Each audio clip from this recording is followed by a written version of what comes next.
So did you ever like say like when you first started like maybe get a group of your peoples together to practice your craft in front of them? You ever did something like that? I mean, I've done it a few times, like during the Because they pandemic. gonna be honest with you too. You know what I mean? Well, the audience is gonna be honest. Well, hell yeah, because they don't know you. Because those are people, those are people that are paying. Right. So like, right. This shit trash. Yeah, they don't pay, you know what I'm saying? Like, I paid $35. they ain't there to just make you feel good. Right. Boys got off work. They had a long work week. It's a Friday or Saturday. Right, they got a right. babysitter. They got parking paid for. They got to pay for a 2-drink minimum better plus be the good. food. Right. What? That's probably like $100, $150 worth Everything. of investment into this Everything. night. Probably $200. 2-drink minimum. Yeah, All you that know what I mean? Right. You like, I look forward to this time. You better make me chuckle.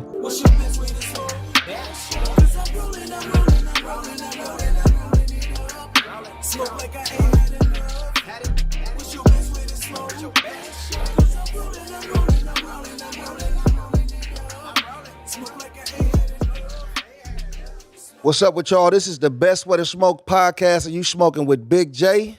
Serpo Jr. Make sure you hit that like button, subscribe, and then go on and tell a friend. Yeah, and you know we got our special guest co-host in here with us again. What's poppin', y'all? C-Pop, your professional hype woman. Okay. Thank you guys for having me again, like always. Thank you. So today, we do have a special guest with us today. You know, everybody help me welcome comedian, writer, and producer, NAACP Image Award and Ambie's Award winner. Ooh. Hold on, I'm not done. Take your time. Creator Jeez. of Audible Original. Yes, We Cannabis. George Burns, guys.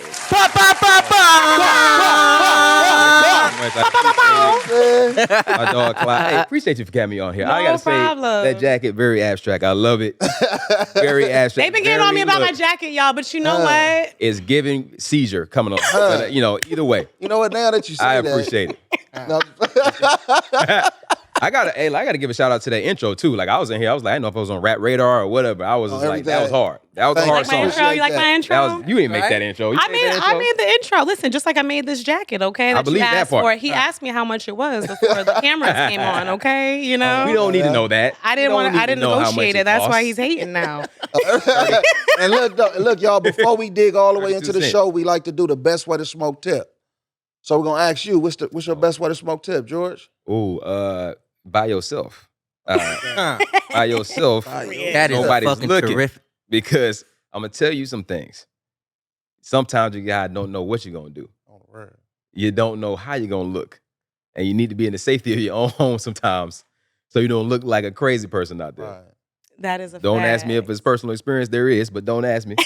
Period. Man. I can dig it though. I can dig that. Right. That's a dope tip for some people, because if you can't smoke socially, Yeah. smoke at home. Yeah, please. Close the door. Please don't have everybody else concerned about you. Right. You might not even want to turn the TV on. No. You know what I'm saying? No. I'm totally rocking with that tip. I'm a solo smoker. I don't even want you to hit my weed. I probably. Oh, He's like, don't even look at it. But that's just rude. That's But that's Serpo for you. That's Serpo. You should've brought your own weed. He's gonna tease him with Right, the you weed. should have brought your own weed. You want to hit this? You should have brought some. That's petty. That's petty smoking. If I ever That's heard it. one. Yeah. That's You want to it. hit this? That's I a bet petty you do. smoking. Psych. On the real. So first and foremost, I just want to congratulate you again. Thank so Congratulations. yes. That's very proud. Y'all. Is. On the real. So you recently just like your podcast series just won the Outstanding Scripted Series podcast for the NAACP You did. Image Awards. Congratulations on that. Thank you so much. And then also you just very recently won the best performance in audio fiction for the Ambies. Yes, it's like 48 hours ago. I'm still in disbelief. Like 48 hours Yeah. ago, That's y'all. right. So Yeah. I feel like this is an exclusive. All right. Oh, wow. Fact. Wow. I'm You know now what I'm like giving saying? exclusive things. Okay, I'm just that's saying. different. Like, I don't even know how to. They say, I don't know how to take Yeah, that. I don't Like- even know how to digest all that yet. Like exclusive. I feel like I got to come out of the shirt or something. so congratulations, but Thank you. we'll get on to that, you know. Okay. But originally I know we met a couple years ago, so We thank did. you for coming on here for us. For Did those we get who- the backstory for that?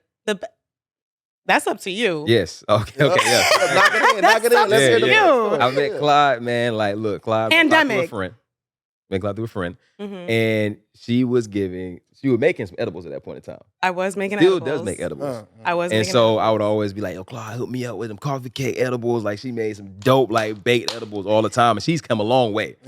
A long way What with she these mean by edibles. come a long way? 'Cause hold on, but let me clarify. tell you something. I will clarify. Because this was mid-pandemic. You know, rent was high. You gotta put the jobs were pandemic low. You gotta put the Look, I'm gonna tell you, she had the pandemic With the presentation for hippo. sure. I had the pandemic She had the presentation. pandemic presentation with the aluminum foil in it. Now she finally got some actual presentation with the wrappings and things of that nature. right. I was able to give it to other people and not feel ashamed, like them think like it's Nah. like some drugs. Like it's edible, Boy, it's what? fine. So if y'all You're gonna wanna hear- still live after eating this. Like I'm proud of you. Like So I don't know if you know the back story of that. So Mm-hmm. he used to pull up to my friend's house or whatever, and I would pull up because at the time my oven broke, and I'm like, I got these orders. Right. You know, She's like, like I got these orders, and she's like, "Yeah, come by, whatever." And you know, told her friend, like, which happened to be George. He's like, "Oh, I'm gonna need some." I think he was really trying to scope the scene, you know, Right, just to be like, right. "Who's really making these?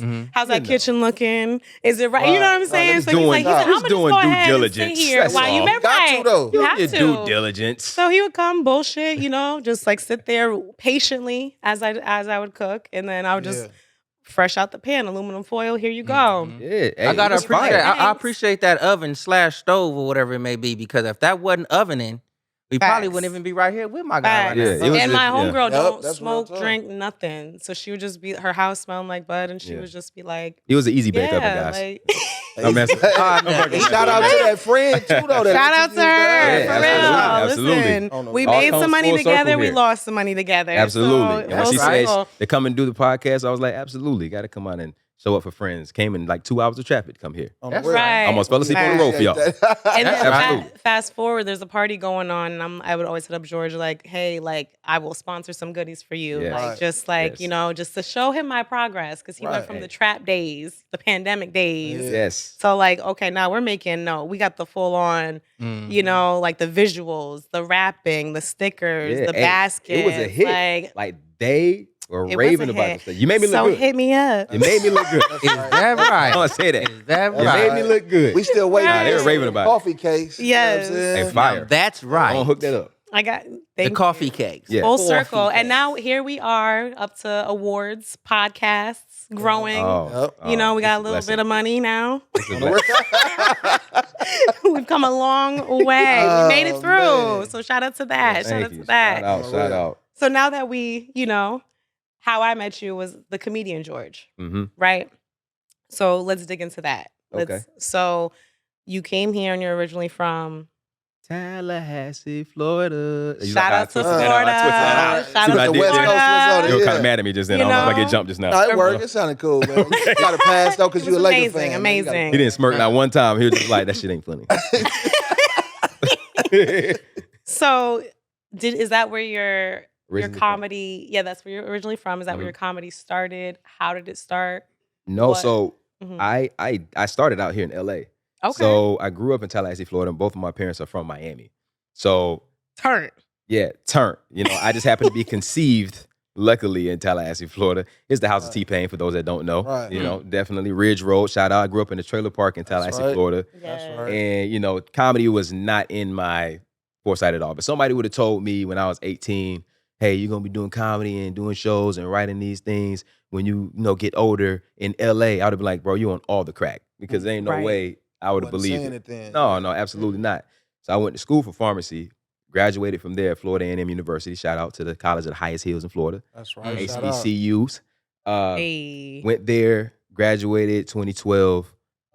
So what happened was I ended up getting this gig, like just on a random, like it was a contest called Surratt the New Year that they were doing these New Year celebrations in Miami and New York and everything. And they were asking for people to like submit in to Right. possibly be on the show. And so I submitted in there. I was like, I ain't no way I'm gonna get this at that point. Submitted. My ex at the time was like, you know, hey, here's this opportunity. I did it and happened to be one of the finalists. So I was down there hosting with Kourtney Kardashian in Miami. And that was the first time like I kind of explored the idea of doing something, just being me. Right. And doing something that I love. So I started my journey. I started acting, moved to Atlanta, was there for 3 years. Now, mind you, I was still working pharmacy at that time. So I graduated pharmacy school Right. 2012, moved to Atlanta, and was there for about 3 years. And right before making the decision to come to LA, I did a stand-up comedy show. It was a pro-am open mic night at the Laughing Skull in Atlanta.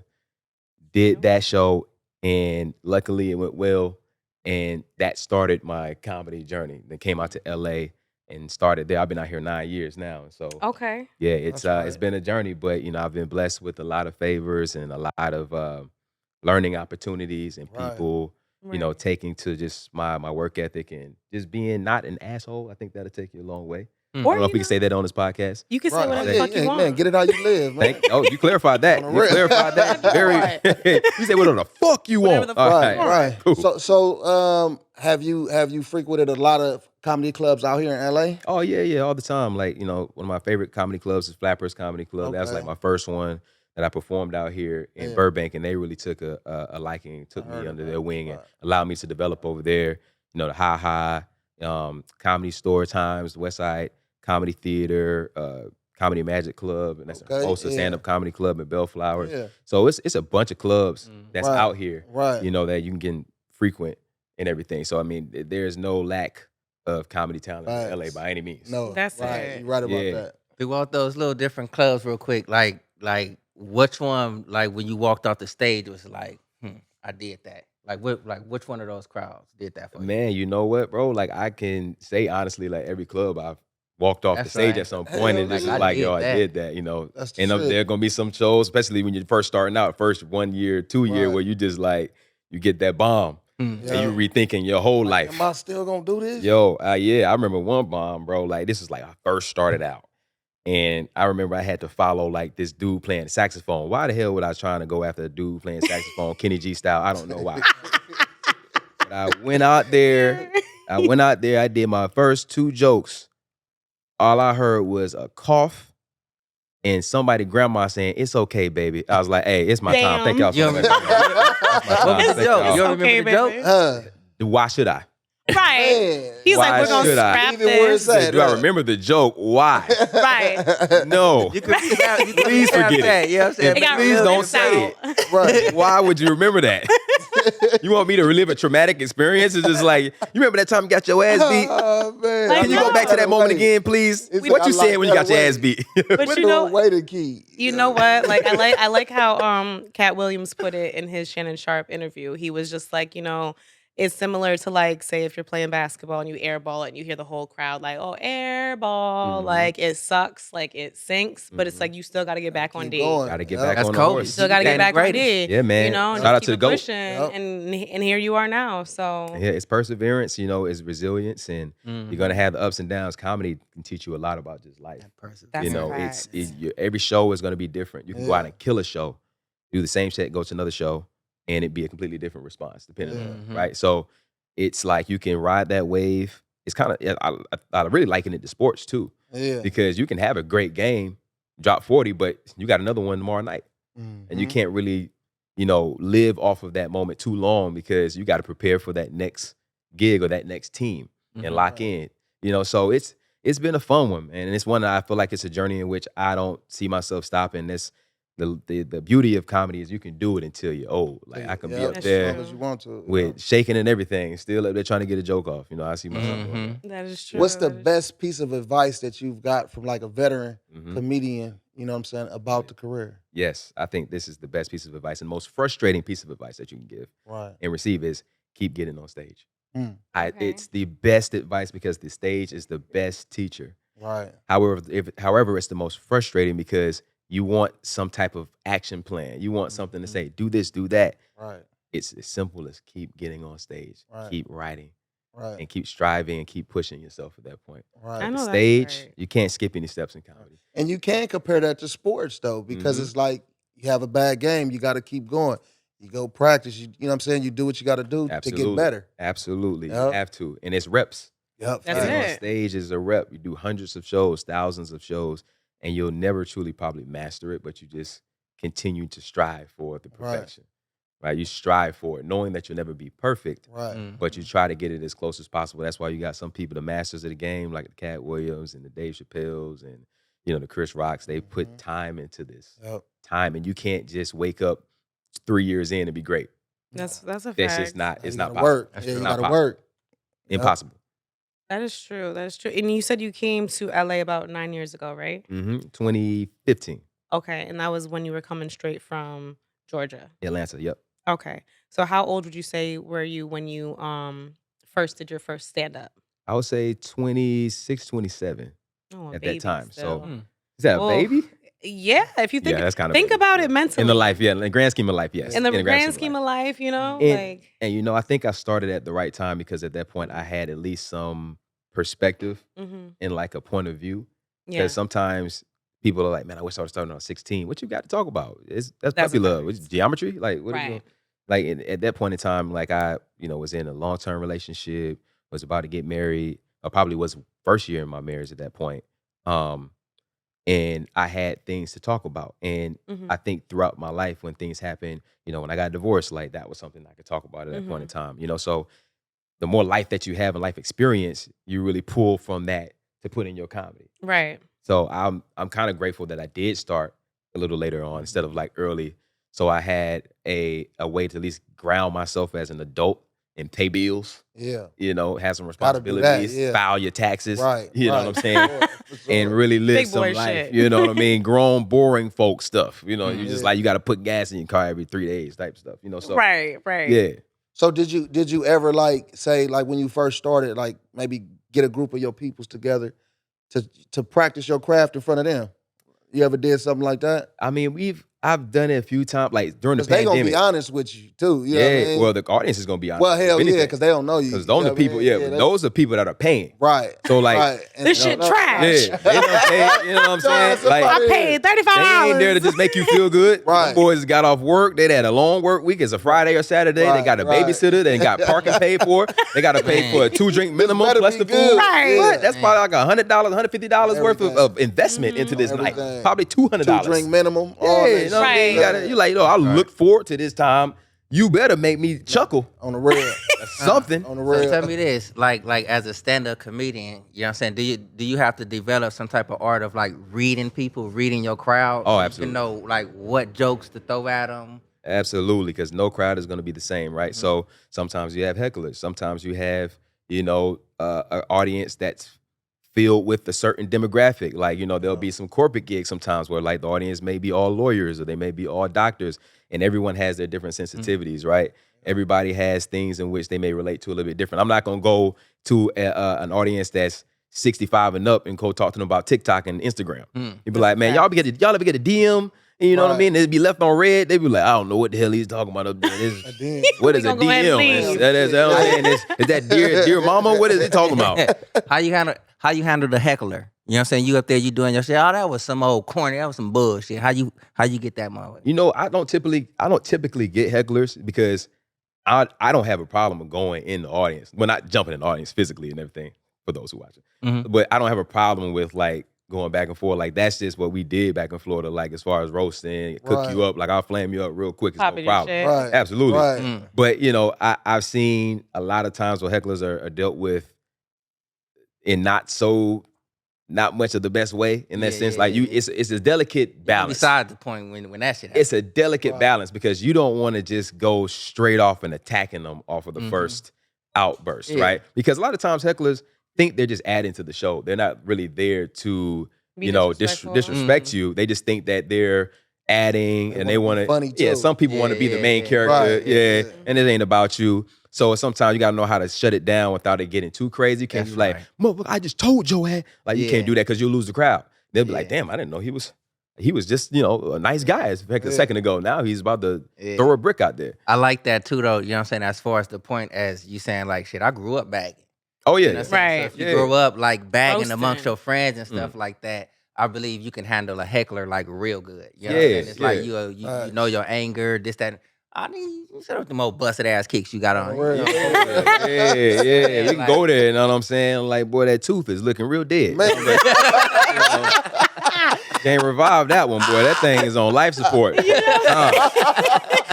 So So listen, Out of here. Out of here. I've Boy. actually seen Man. I've seen like a comedian handle like some hecklers and a dry crowd really, really well, right? Yeah. So I went to like a cannabis and comedy show, and let me just be I don't know if y'all are even whoever's out there. I don't feel like cannabis and comedy come together, like, and let me tell you why. Mm-hmm. You say you don't feel like it. I know what she said. I know what she's about to say. Go ahead. That Okay. cannabis and comedy, like cannabis and comedy shows, I went to a couple. Okay. And it's like, and I this is why I feel like it don't mesh. And this is, Yeah.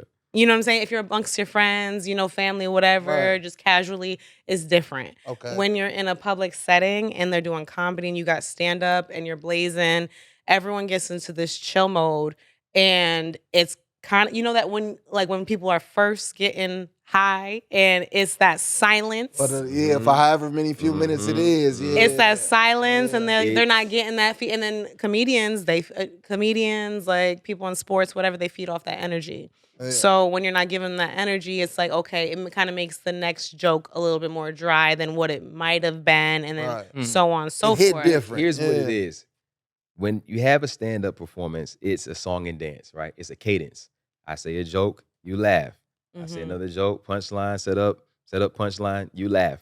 That's the conversation between a comedian and an audience, right? Yeah. It's a Mhm. conversation without your part of the conversation as an audience member is the laughter. Right. Mine is the setup and the punch. So in that case, there is a rhythm that comes with comedy. And when the rhythm is thrown off, it can get really awkward. So I've seen you it, take yeah. people who are now under the influence Right. of something such as a cannabis product. Right. Now that reflex, Mhm. and now that reaction time is going to be delayed significantly. Yeah. Significantly. For some people, Yeah. though. You know what I mean? For some people. For some people, But I've though. seen like in an audience setting, majority of people are going to be getting that first joke 3 jokes down. Right. Like, oh, They just like, yeah. damn, hey, that joke you had said like 3 minutes ago, I just got that shit, bro. Right. That shit was funny. Fuck, that shit was Fucking funny. whole Yeah. setup. Huh? Yeah. Oh, Like, no, for man, real. Get your I'm And- walking info off the ass stage outta at that here. point. But you Man. know what? In the area I was in when I went to my first cannabis and comedy, it was more of like it was real bougie, right? It was a real Mhm. bougie area. So like I was like, this is different, but fuck it, I'll go, you know? And the audience was also hella bougie, you know? Mhm. So when the third comedian came up after the dryness, Mhm. he just started roasting the audience. He was like, "Y'all look like you just came back Bernie from." Mac, Yeah, yeah. he's just like, "You He's guys winning, over yeah. there." This guy, he looks Yeah. like he came out of an acting audition. Like he just started roasting Sometimes. the crowd. I was cracking Yeah. up because I was seeing what he was seeing. I'm like, these are bougie people. Sometimes, Like, and it was a good show, but everyone was just high on top of the pinky up, you know? Right, So he was right, like, I'm just right. going at y'all. And he was just handling hecklers. Yeah. He was Sometimes doing you his just gotta thing. go. Sometimes you just gotta break the audience down. Like there are some times where it's just like y'all are acting like y'all ain't even want to come out here. You Yeah. know what I mean? Yeah. And sometimes going into it, sometimes some audiences don't want like material. They want to be spoken to. It's about just reading the room, like we were Reading the saying room. earlier. Yeah. Like every audience is gonna be different. So you have to be able to read, okay, what are they responding to? What's this demographic? What are their life experience probably like? Like you're going into an audience that's like, 19-year-olds and you're talking about marriage and kids, they're probably not going to really relate to that. Right. As per se, you would go to a normal like audience, like if a comedy club, like 24 and up, 24 to like 55 or so, you know what I mean? Which would be like that kind of typical mix of, a club. So you really just have to be attentive to what's out there and adjust accordingly to that. I used to have I used to kind of have this stance that I would never switch up like my material based upon the audience, but it makes sense sometimes. I'm never going to switch up who I am. Right. But as far as like the material, if I'm saying some things that they don't relate to, then why would I say it? Keep saying Right. Yeah. That's a fact. What, like, is it like bad for a stand-up comic to have like the attitude far as like the crowd, they not getting my jokes. I got paid for my gig. Mm. I'm finna just go and fuck the crowd. Just do my little piece and get on. That irks me because I Right. always feel as if that's disrespectful to the crowd. Mhm. The audience came out for a show, so I'm always going to do my best. I'm never going to call a show in. Even if I got paid for it, I'm going to give my best, even if they don't respond to it a certain way. Because some audiences, man, they just may not be. If it's a pro-political crowd or something, a certain way, and you have different viewpoints of that, you just might not win that night, bro. You win some, Just you lose some. you win some, lose some. Just worry about getting home safely. You know what I mean? Real. That's what you need to worry about at that Real. point. But as far as me just calling in like a show, I don't subscribe to that thinking, because at the end of the day, it's somebody there who came to see me or came to see a comedy show, and I want to make sure that they got their money's worth in that case. That's right. You know, just as a professional in that case. Like, you're like a Kobe, right? It's like, I'm not taking a night off because there's some kid up there who came to see me play. And why would I do that person a disservice by just calling it in when they might have flown from whoever knows and be a fan of or whatever. You know what I mean? Sometimes people come out and you don't even know it. Like, some people walked up to me before, was like, "Oh, we know he was on the show, so we came out and we drove, this far or whatever." And I was like, "Yo, I didn't even know that." Worth it though. Absolutely. And you never know who's in the audience, right? That part. You never know that. You never know that part too. Like, that could be part. a director. It could be, your future baby mama. You don't know. That's For it. real. Shout out to that. Have you tapped into the Laugh Factory? I've done a few shows there before. Like I know the one in the Hollywood. They do the chocolate sundaes. Yeah. I've done Chocolate Sunday before. Yeah, That's a nice show, man. Yeah, I actually went to Chocolate Sunday. Me and my wife, we go a lot. Yeah. But we actually went one time, and what's the dad name from Full House? He passed away. Bob Saget? Bob Saget. Yeah. Bob Saget. Man, on a Chocolate Sunday when it's the black comedians, he got up on stage and killed that shit. Yeah, man. He's On Chocolate he was a Sunday? beast, bro. On Chocolate Sunday. On Chocolate Sunday, like, that was the most LA chocolate I've ever heard. His chocolate spelled CHAW. That's right. Chocolate Sunday. That Compton shit. Yeah, You know what I'm saying? straight up. You know what I mean? That's a Compton chocolate. Shoot. But that's, Alright. but that's The what's goon's up. about to come out. Do you have like a top 5, like a Kings of Comedy in your mind? Ooh. Talk your shit, George. Man, that's a tough. Okay. So I'm gonna go. Chris Rock is up there in any order or order? However. Any order. I'm gonna just say my Any order. Any That's order, fine. Just yeah. the I know, 5. literally. Just the 5. It's yeah. 5. Chappelle, Pryor, Chris Rock. Dang, I may have to throw I may have to throw Cat Williams in there. Okay. Mm-hmm.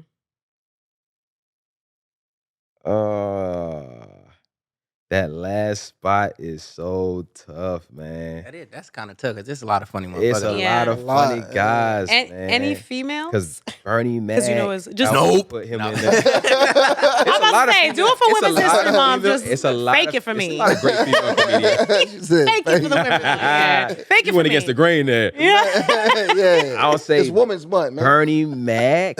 Bernie Mac is funny. I'll put Bernie Mac in Super. there too. Super. But bro, it's so subjective, man, and like they Right. can rotate at any point in time, especially like the 4 and 5 positions. Yeah. Like, it's depending on the mood. Like, all of these guys are just prolific in their own in their rights own when right. it comes to it, right? I And can like, dig it. they're all trendsetters and trailblazers.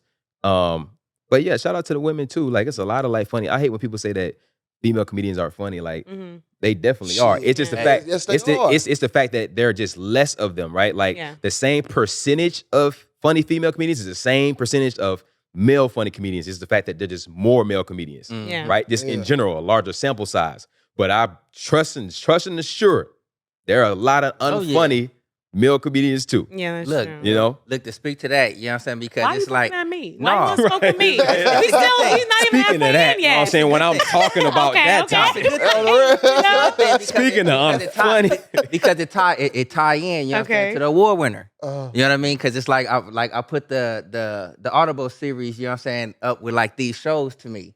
The Miss Pat show. You know what I'm saying? Miss Pat is funny as a It's funny. motherfucker to me. It's funny, yeah. You know what I'm saying? And the way that sitcom is like geared, Mm-hmm. Yes, We Cannabis, like I saw it, you know what I'm saying, just like that. Speaking into existence, man. Speaking into a TV Yeah. show Right, existence. and Like that's how I You saw taught that it, thing you know into what I'm saying? existence, That man. shit, you know on what the I'm saying? real. On the real. I That's feel like- humbling, man. I really appreciate that. Yeah. I really appreciate No, that. seriously, you did your thing. You did Thank your you. thing. There's a lot of people that worked on that. My co-writer, Roche Jeffrey, shout out to her as well. Shout out to her. Shouts Can we out. get a Shout round out of to the applause Kings. for that? Because it's Women's History Yes. Month. We wish Absolutely. you were here. There we go. I You see, I tried. I tried tried. Come on. I tried to get you here, girl. I tried to get you here, girl, but I had to get him in before y'all got bougie Hey, look, on we us. about- You guys kept getting nominated, you know, so I had to get you in Stop it. ASAP. Stop it. We still got one more nomination before I turn real bougie, okay? That's Stop right. it. You that's got one more right. left, I didn't know okay? how you was going to act after that next award. You still got know? one more award until I change my phone number. Come on. Stop. Right. So we about to get into Yes We Cannabis. So is Nicole? This is what I want to know. Is Nicole like a real, based on a real character? Who's Nicole? Who is Nicole? God. Who is All right. Nicole? So guys, Based on a real character. this a lot of these characters, and I think just in writing period, I like to take people that are in my life and then merge them together. So it's an assortment of people in a lot of the characters, you know. So this is loosely based off of some of my life experiences. So everything that didn't happen, and it's kind of absurd. So I don't think everybody would think everything is real, but there are some people who are like, damn, you did all this. It's like, no, man, it's loosely based. You know, Sarah I did. is crazy, huh? Yeah. So hold on, before we, just so the audience, everyone watching, like, could get a little bit background. No of, spoiler like, alerts. Right. However much you want to share, because y'all got to tune into that Audible. It's really Check good. it out, It is funny. You know, it's about what, 10? 10 episodes. 10 episodes About on 20 to Audible. 30 Yes, We minutes Cannabis. each. Yes, shout out to that. Yep. Okay. And it's dope. So it's based off of 3 individuals. They all come from the East Coast, correct? 3 black individuals. 3 black individuals. My apologies. One's biracial. Yes. You got light skin, dude. 2.5. His white He mom got a is a drop. lawyer. The white mom, right, white mom's lawyer. right. So we got 2.5 black individuals coming from the East Coast, and they all come from different backgrounds, and they want to start a cannabis business out here on the West Coast. Yes. Right? They're all friends back in Florida. They are friends. One of them was locked up due to cannabis possession. The so woman? that was like the, Brandy. yes. Shout out to Brandy, my favorite Absolutely. character, by Brandy, the way. We knew Brandy was going to be a standout, and shout out to Punkie Johnson for killing Brandy. Yeah. Yes, she did. Absolutely destroyed that. Shout So out to nice. Punkie Johnson. Everybody. Brandy. Everybody destroyed. Langston, he did his thing. Sam Yep, your Richardson. parents, Method Man. yeah. Oh, yeah. Everybody. We had some. Yeah. Christina Arnold from Martin was in there. Yeah. Yes, Killed okay. it. Yeah. Straight What was it? killed. I don't want to say it. I ain't gonna, like, for the people who ain't listening. What is it? Man. Oh, yeah. Titty fun. That's what I'm gonna say about that. Go Yeah. tap into it. Go check it Yeah, out. go tap into it, but without giving up too much of the Audible. 3 black individuals come over here, LA, start the cannabis business legally. You know what I'm saying? And they basically go up off the edibles, right? Because we got Brandy straight out of prison, you know, not trying, she is doing her thing. Maneuvering with the edibles. But then she got the business savvy, and then the business savvy friend, and the Marcus, he's business savvy. And with the white mom, right? With the lawyer. Yep, exactly. a little irritating too, though. But So, I got you on the pitch. Right, go ahead, George. Go ahead. She was over there struggling a little bit. She's like, yeah, I don't want to give it up, but Yeah, I said. I think they came from Alaska, right? They were in Alaska. I got somewhere hold on. around And they win. Am I right, sir? Paul? And they, I think so. they rode on the Titanic in there, I think, right? They butt heads a lot, but they went through a lot. They went through a lot. It's a story about 3 black friends who come together to start a cannabis business out on the West Coast, originally from the East Coast.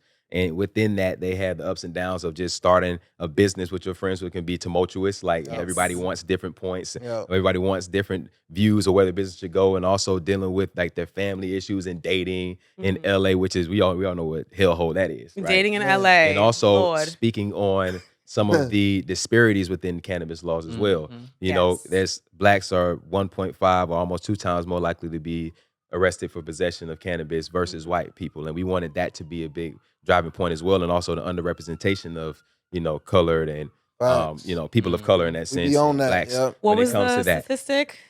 I think what was it? 4% Of black of businesses. black dispensaries in Los Angeles That's crazy. are black, And that's and crazy. it's over 400 dispensaries. Absolutely. And that's crazy. Yep. Right. crazy. Being the fact that blacks and minorities were most affected by those cannabis laws back in the time. And I'll be heavy on that, man. Yeah, Like, absolutely, man. That's a big thing. Yeah, that's why I feel like dispensaries, just say like dispensaries in the community, they should be giving back to the community in some kind of way, though. Yeah. You know what I mean? Because they making money from the community. Yeah. You know what I mean? So, and that's also in the equity program. Absolutely. Social But it's not it's not really happening. You don't though. see it as much. You don't Yep. feel it. You don't feel Yep. the impact of it. Yep. Right. So we wanted to harp on that issue as well with the whole tie-in of it. So, you know, just the timing of everything with, you know, more states making recreational use legalized now. And the prohibition happened. It's slowly happening, but surely happening, and even with the scheduling changes, right? Because I used to work as a pharmacist, so I think it's a Schedule 1 right now, which means it can't be utilized for anything. But on a federal level. Yeah, absolutely. But there are a lot of benefits from a medical perspective with cannabis, especially seeing how people become addicted to prescription medications and incur a lot of side effects from those, and the opioid crisis. And being able to have an alternative like with CBD products that help with pain relief without having the hallucinogenic effects of THC in that case, right? So there's a lot of things that I feel like are untapped. Absolutely.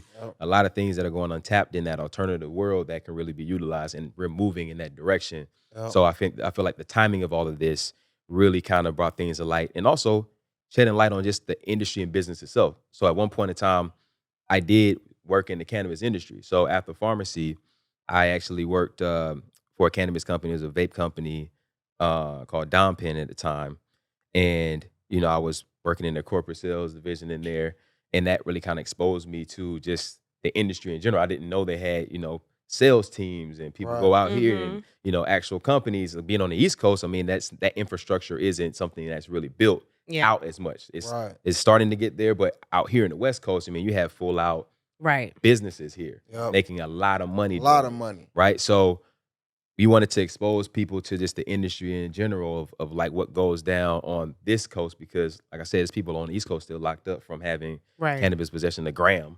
And you got people on the West Coast who are making, retirement funds from this. But the sad part about it too, you got them people that's making the retirement funds, but you still got a lot of people that's still affected negatively, you know what I'm saying, by, being arrested and different things. Because even when Biden did what he did as far as lower level, and it was just federal charges and shit like that, though. We ain't talking about on a state level. You know what I mean? So it's still a lot of people that's affected by it. You know what I mean? Because of the federal regulations on it and shit, though. You know what I mean? Look, going to the from you working in the pharmacy field, from the Schedule 1 stuff, you see that's there.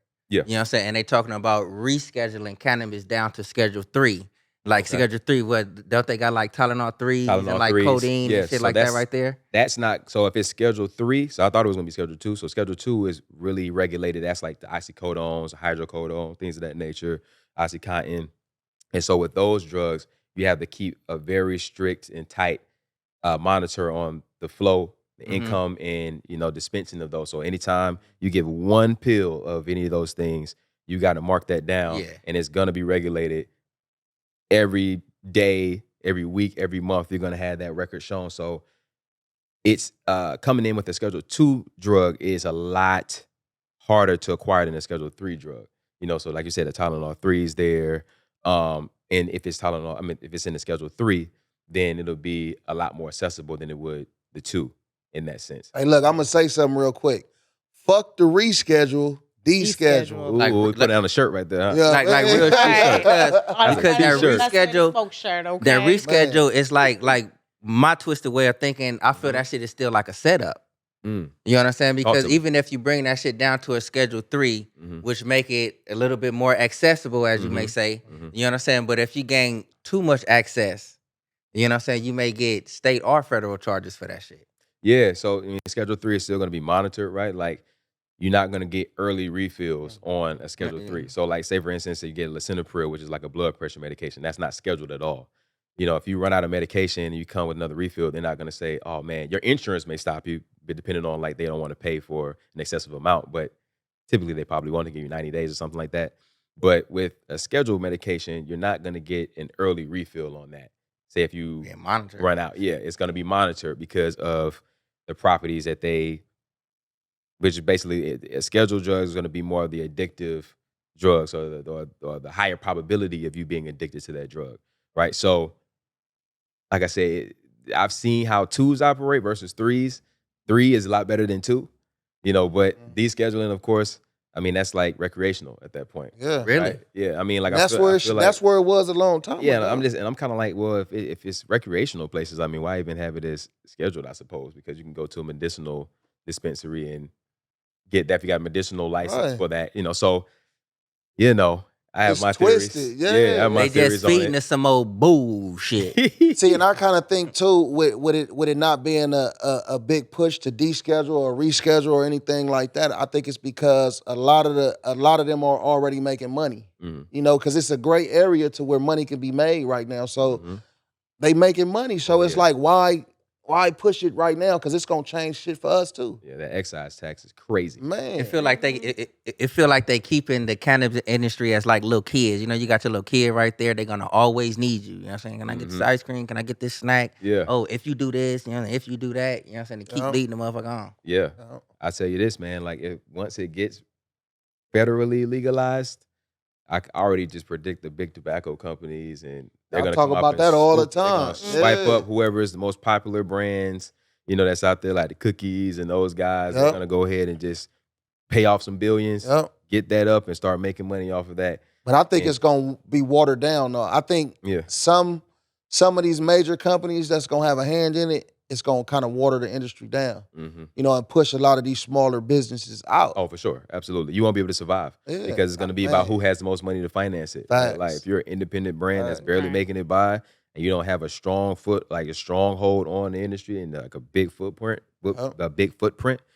yo, you're probably not going to survive like that legalization movement.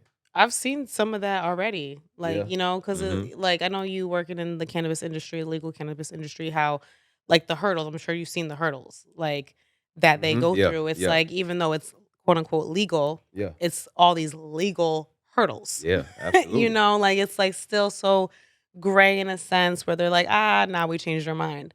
So you could be following everything that you think you're supposed to be following, but then all of a sudden things could switch up. Absolutely. And then that's when the bigger, you know, the bigger businesses, they prevail over like the small ones. Like it's we got a long way to go, but I mean, interesting to see it. It'll be interesting to see how it shapes up, you know, but we wanted to basically highlight all of that encompassed into the project.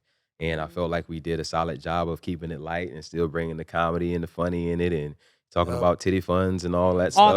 What was your favorite episode? Oh man, like probably I like the damn.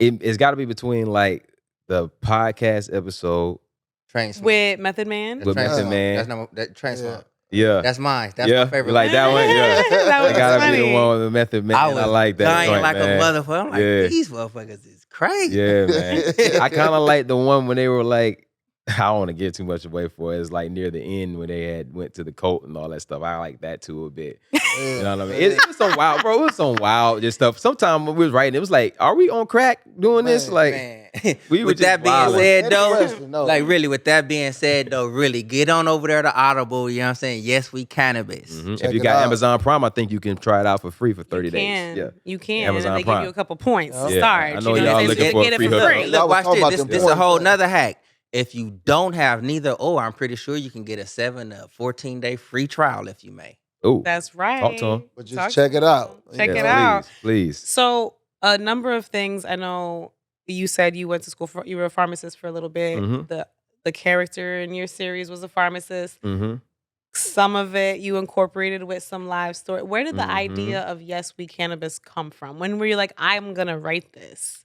Yeah. So, you know, I've been acting for quite some time, and like in the business, a lot of things will happen that's out of your control, right? So especially when it comes to like acting, you can get pinned for a role, which means like you're like the final selections, like the producers really like you, but they go a different direction because you may be too short or too tall or have too deep a voice, and your eyes too light, whatever it is. You may look like somebody's mama. I don't know. You know what I mean? It's like it's so many things. It's like so many things that goes into why somebody selects you for a role or not. And I kept running into that, and I was just like, man, like, what can I do, you know, to further? I was just like, you know, I'm gonna just create my own, right? And take it into your own hands. And creating your own opportunities is so vital. Shout out to that, man. Right. Shout out to that. And the brother won an award for just that simple thought. That's it's so vital. And like, you know, so that got me along the process of like, okay, what can I write? Like, you know, and a lot of times like writers would tell you to write what you know, right? And I had a meeting with the production company. I was brainstorming some ideas, and one of the producers was like, yo, like your life, like you're a pharmacist and you work in cannabis. Like, aren't you just like write about that? And I was just like, yo, that's a good idea. Yeah, that's a good idea. And so, from there, started kind of fleshing out characters, storylines, and just different options.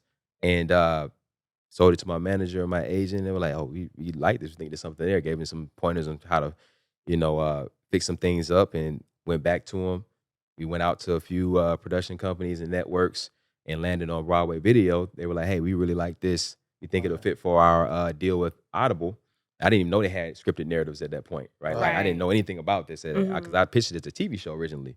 So I went to their website, checked out their stuff. They had like some dope projects with like John Cena and Meryl Streep and some other people, Keke Palmer. And I was like, oh, so they like really investing in these things.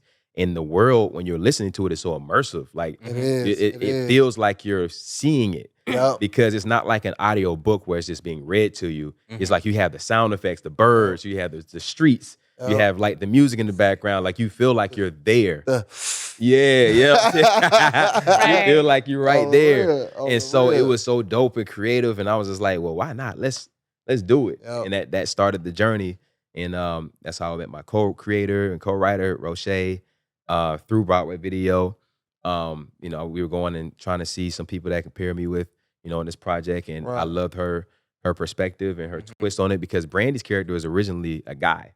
Okay. It was three guys at first. Okay. Almost kind of like Atlanta-ish, I suppose. Right. And then she was like, well, what if we turn this character into, a lesbian and everything? I was just like, oh, I like that perspective. I like that. Right? And then which was a good twist. She was like, I like that. I like that twist. Glad I like that. Actually, I'm so glad. Stupid, yo. I was the whole time. Stupid. I felt you in my. I didn't even have to look over there. Like I felt you in the corner. I hated like your aura was just like so approving at that point. Team estrogen in the house. Team estrogen in the house. That's my type. That's my type. I'm like, okay, stupid. I get it, Clyde. All right. You don't have to tell me. Cut this part out. I'm just kidding. I know what I'm saying. Hitting the happy dance. Stupid. Anyways, I like it because I'm team woman, and she did her thing. She went on. I felt you. It was I felt you for sure. Stupid. You know what I'm saying? So she came up with that idea. Moving on. You originally pitched it as a TV show, right? Yes. And I want to say that was it around mid-pandemic, kind of, right? That was in 2019. So this was like a 4-year process for me. Right. Overall, we put so much work into it because I executive produced it too. So every step of the way, I was involved with it when it came down to, writing of the scripts, outlining, doing a table read, which when you have actors come together and sound it out, like, getting notes from the networks and changing it up and, making things, understandable and making things flow and congruent.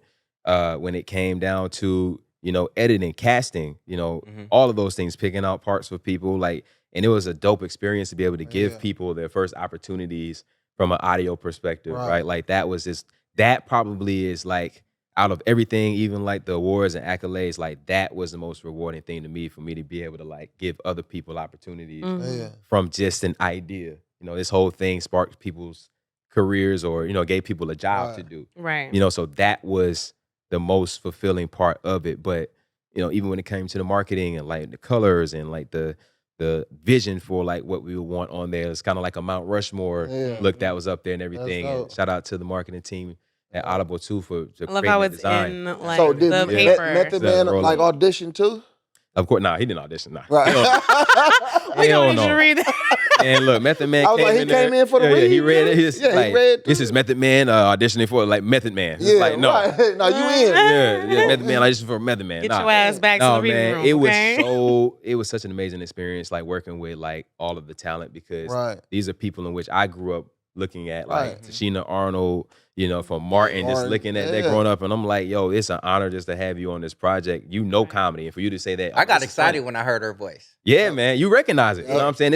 She's a household recognized face and name. You know what I mean? Hates grew up Chris, on it. all that. Absolutely. And still working and still doing the thing. Right? She's a legend in the game. And you got Sam Richardson. He just got nominated for an Emmy. Langston Kerman and Punkie Johnson. They're two up and coming comedians emerging in the game. Punkie's on SNL. Langston was on, Bust Down and everything.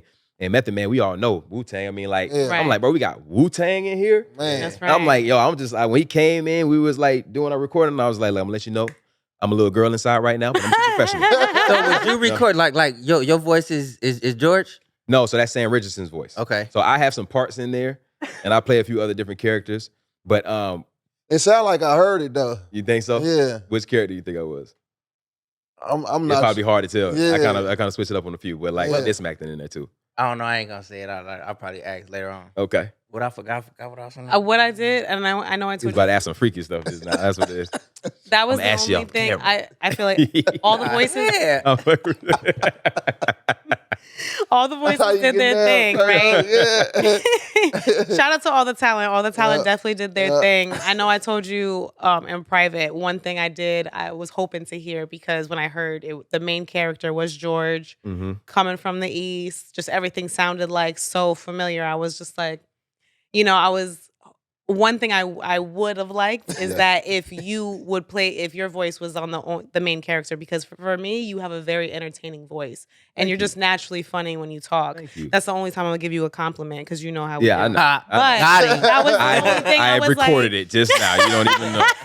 I was just like, I'm oh, that gonna would play it have back like he did his thing, but I would have been like, oh, that would have been the icing for me. But Clyde, that's because you know me. I know. Sam Richardson is a fucking phenomenal performer. Right. And he did his thing. He It's did his because thing. you know me and Right. my friend, and I get it. And that would have been and like, there's gonna be like, best believe there'll be projects in the future in which, there will be. There will be time and everything where I'll be in it. But this called for what it called for, and I think everyone who was in the roles, it did. It was meant for, because there's so many moving parts to this, right? Like I said, it took 4 years for this to come together. Some people were able to do things, some people dropped out, some people, hopped on immediately, but all the roles made sense and they were for who they were meant for. Yes. Right? We had Tim Middles in there, we had Chris Parnell, a lot of SNL legends, Rachel Dratch was in there, like, what? Yeah. And I was just like, I was so fortunate to be able to have like such an amazing, talented cast on there. Yeah. That's right. To be able to bring this project to life, because they could have been doing anything. Like they're not at a shortage of like opportunities. Like these guys are all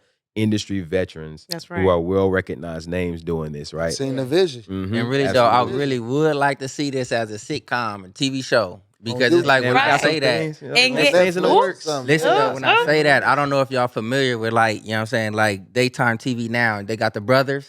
You know what I'm saying? Tyler Perry got that little show. It's a comedic show. Mm-hmm. Right. It's a good show. I put it up there with that respectfully. Ooh, you know what I'm saying? Hey, and it's like Miss Pat. Them is like really two of the ones that like sitcoms that I watch comedy wise. Okay, I can see this like with that type of setting, you know what I'm saying? These type of actors, you know what I'm saying, acting that shit out. I like that. Club scene. Yeah, my dog. You know what I'm saying? Like, I appreciate that, man. Keep that up in the atmosphere, man. I want to see it. Will. We got some it's early, but we let's just say you never know. It's that good. That's right. That's right. And just like there's, a few that we mentioned that have that distinctive voice where you're like, oh, that's him. Like Method Man. You're like, oh shit, that's Method Man. Like he killed it. I was just finna say the one that's dragging his voice in the on the podcast one.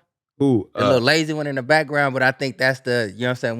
One of the team members, the homie. Yeah. Is like, Reels here. Yeah, that dude. Yeah. That was a funny episode, man. So I know, real laugh. So I know it was originally pitched before it was at Audible as a TV show, but then bam, the writer's strike happened, right? Yes. How did that affect your project at all? Fortunately, we finished all of the writing, we finished all the recording before the writer's strike happened. Mm-hmm. It affected us on the promotional side. And so that's why it's really that much more shocking and that much more of an honor that we garnered the awards that we had because we couldn't get the actors. We didn't want to push the actors to have to promote because, at that point, we're all trying to stand in solidarity as far as getting better deals from a writer's perspective, and SAG was striking at that point. Mm-hmm. So typically when you have a project like that, you'll go on a little promo run where you have some of the actors, especially like the leads like Sam or Method Man, to be able to promote on their social media or go on, do interviews and say, hey, we got Yes We Cannabis going out and everything. We couldn't lean into that because of the strikes. Mm-hmm. And we couldn't also go too heavy for that either because, we're writers and actors. And again, we didn't want to, be scabs or turn our backs on the guilds, because those are organizations that protect us and make sure that we get the best deal possible when it comes to projects. So that was one of the unfortunate outcomes of the strike. However, for the total grand scheme of things, the strike did what it was supposed to do, right? And we were in full support of that. So that was, one of the downsides of having to come out during the strike. But however, I was just like, man, it's been 4 years. We were just excited to get it out. And again, not having a push and still being able to get 2 awards, an NAACP Image Award and an Ambie Award, which is like the Huge. Emmys or Oscars for the podcast world in general, which includes not just Black, podcasts, but every genre and every color of podcast, every demographic. And to be into that category, man, it really spoke volumes, and like just humbled by that whole thing, So it was credence to just the work that we put in. Right. That being so many late nights of standing up and staying up and, rewriting and trying to come up with the best joke, doing punch-up rooms, all of that. So many hours. And like I said, we're just glad that people could enjoy it.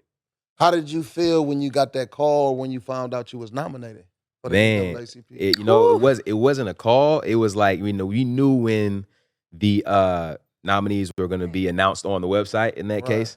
So, we knew that we were going to be submitted by Audible, which was an honor in itself because they got so many projects, right? And, when we went up there, this is the first inaugural year of, podcast or scripted series being a category in itself. So it's still very new. So, man, I remember getting on that computer, man. I forget, because it was early morning here. I think it was being released 8 a.m. Eastern or something like that. So I might have got up at 5 or something like that. Yeah. Just checked it, man. And so on the computer, it was a small window. So you see a few titles on there. And so I saw this other project. I'm like, all right, cool. Damn, we ain't on there. When I scrolled over to the left, so I joined at the end. I was like, oh my God. On there. We on there. Oh my God. Yeah. I was, hitting the phone early 5 a.m. What, man? Look, call my mama. That's it. What, man? Mama. Come on, bro. Mama. That's it. I love you, mama. Speaking of mama, I know you brought your mom to the NAACP Awards. Right. Yes, that was such a dope moment, man. To have moms there. Right. And that was her first time in LA too. So she's like, oh, they got mountains out here. They look fake. I don't even know that. I know for moms, that shit is dope as fuck. I'm coming to LA for the first time to watch my son receive the NAACP award. Man, how did she? Give us the whole lowdown on that. How did she react? What was her? That was her first time here, and she actually got a chance to see me do stand up live as well. Nice. So on that Friday, I had a show. Had to come out there, had to look the red carpet treatment. That was one of my home clubs. Excitement, my mother. Man. Right. Had her out here, took her to some of the spots and everything, took her to some of the staples of LA, let her see all of LA. Let her see the Hollywood signs, Skid Row, the Hollywood Walk of Fame. Everything. It was just a moment of just, I think, surrealism for her in that case, right? It was man, you're really out here, because being out there is one thing to hear about it, but another thing to see it, right? And I can just see how happy she was, and for her to be on that. We went and did the red carpet, and we saw man, I'll tell you, I was even man, there's a lot of stars up in here tonight. Your mom got the Quentin queen Brunson, treatment up in LA. Man, we saw Kerry Washington just standing right there. Taraji P. She that's Taraji. That's Taraji right there. I was like, yeah, it's Taraji. Yeah. Usher walked by and everything. It was just crazy. Funny as hell too. Oh yeah, man. Taraji, sometimes without even trying, she's funny as hell. Lovely, man. She's lovely from Baby Boy. Oh yeah. Come on, man. That's classic. That's where I fell in love at. You fell in love? Hold on. You got a girl right now? You know what guest not to have on here? Roger come up here. That's gonna be one of the late shows. It's it's start at 10 p.m. Late nights with exactly. After dark. I'll go ahead and set that up. You know what I'm saying? You gonna set it up? I'm gonna set it up. Oh shit! No, I'm just playing. You about to start a gym plan right now. Right. Hold on, schedule out 3 months later. 3 months later, I'm about to get on this Tybo plan. So look, you also produce music too, right? Mm-hmm. Tell us a little bit about that. Oh man, we do some digging. Dug in. We do some digging, Lance. Yeah, man. I produce music. That's one of my pastime, just creative hobbies I love to do, man. I'm pretty nice too. I ain't gonna flex. I done Yeah, I produce seen people the albums, visual, man. Producing people albums and everything, man. If y'all need some things, let me know. But now I love producing, man. Like I just always been a fan of it. Like even that new Future album that came out, I was just like, yo, I'm tapped in. I want to hear what the new beats are, Metro had together and everything. Like that one hard. Like Metro Boomin and Future. That's how I first like really got put on the Metro and like Future pretty much. And, like, oh, for real? This last album? No, like back in the day. Gotcha. Oh yeah, doing Monster and stuff like yeah. I used to go out crazy. and try to find those specific type of beats. I'm like, it ain't it. Yeah, that's a dynamic duo, man. I'm like, all right. With the song with Kendrick. Like that? Like that. Hey, like that? Oh, bro. See like, that break? Yeah, he chose violence. He chose violence. He chose violence, dog. It's gonna be interesting for hip hop. Yeah. It's gonna be interesting for hip hop to see how like things shape out over the next few months because it's now a civil war. Yeah. It's now a Big civil Sean war. dropped something a few days ago too, though. I like Sean, man. Called Precision. I fuck with Big Sean too, though. I didn't hear this. I didn't hear the record, but like, I mean, I just always been a fan of Sean. It's called Precision, though. It's pretty dope. I think he's one of the most underrated like MCs, like for real. Like I can see that. I'm going with home turf. I heard Kendrick Lamar got that. For sure. Turbo picking sides. Oh, nope. I picked it. Already there. He said, I said what I said. He's like, I been said this. Yeah, I said what I said. And I ain't even heard nobody else's verse yet. Right. On that record, you probably don't need to hear nobody else's verse. I mean, honestly, that was the standout. And like people did their thing on that verse for sure, like on that record. Yeah. But like, I mean, that was the one that was just like, oh, he's declared war. Yeah. Out of nowhere. He's declared war. He shot the first shot. Hey, look, not to like rewind because you said Civil War. You think like when Cat Williams did Shannon Sharp, you think he started a Civil War in the comedic world? Oh man, probably. I mean, I ain't never seen nothing like that before in my life, man. Like, yeah, so many people coming out like he dropped names. Man. But you know what? That's why I fucks with Cat Williams and like because he's like he's gonna put a name on it. You know what I'm saying? Like, I mean, it's gonna stir something up. All the names. But he put he's several names on it. Yeah. He's like this one, and that one. And I said what I said. He think it was needed? I heard. Okay, so there's my bad. I thought he was. No, it's open question. That's the comedic couch right there. Right. So I feel like. Okay, say what you say and stand on it. You know, number one. You know what I'm saying? I did also hear the other side, you know, from someone else who was friends with a different person he called out. He was like, yo, for brothers, call me. You don't just blast somebody like that. So I see that. I see that too. But then again, I don't know how close y'all are because Cat Williams claims that plays a part too, yeah. He said, you know what I'm saying? Like clearly, like on Cat, he didn't feel that way. He feels like you did him a certain way or you moved a certain way he didn't like. So I mean, it could go either way. True. So, but he drew that line in the sand. You got to kind of take it, you know? Then Monique slid in. Right. And right. Off the grid was Godfrey, what's his name? He slid in talking about who he was talking about. All of them. I'm with Cat Williams. No, I'm with Money Mike. Complete Destruction. Right. They call him Messy. They call him the Carisha. Hey, look, Cat Williams he probably got at least a meal off of that. In that interview, Cat Williams said that shit. He like, nigga, this finna take you. Oh yeah, it went up. Yeah, he said it. But it was like 20-something million in like a day or something. I forgot what it was, but he got some paper off that episode, man. Like, but they kind of going at it a little bit now. Ooh. Now though, Cat Williams and Shay, yeah. What? Real shit? Cause like all the backlash that came from that, Shannon Sharp was kind of backing up away from it and putting it on Cat Williams. But so Cat Williams was on that Willie D podcast. Okay. And kind of talking about it on there. Okay. You know what I mean? Yeah, He's like a lot of, and what people are saying nowadays, like Shannon Sharp's choosing to stay more politically correct, more, you know, with his platform. Yeah. And before he would kind of stand on it a little bit. You know, like I feel like people, they blow up when they stand on what they say. You know, when you're like, oh, I want to be neutral, but well, I think, you know, like it's like, okay. Yeah. I think it's probably a new territory for Shannon too. Like, true. I give him grace in that end because, you know, that's the first time he's probably dealt with that kind of response, right? And being in the midst of something like that. Like, you know, he's always a likable, I mean, he's one of my favorite commentators and my favorite just hosts when it comes to sports analysts and everything, right? And like, he's Uncle too. Shay, like, and especially this show with Ocho. Yeah. Oh my God. Yeah. One of that show be having me dying, right? So I think he's trying to figure out how to deal with like celebrity. Because in playing football, he was a football player, and he was a celebrity in his own right. But now, as a media personality, now it's different. Now you're kind of like susceptible to like the criticism, people jokes, all of that stuff. So he probably trying to get adjusted to it. Yeah.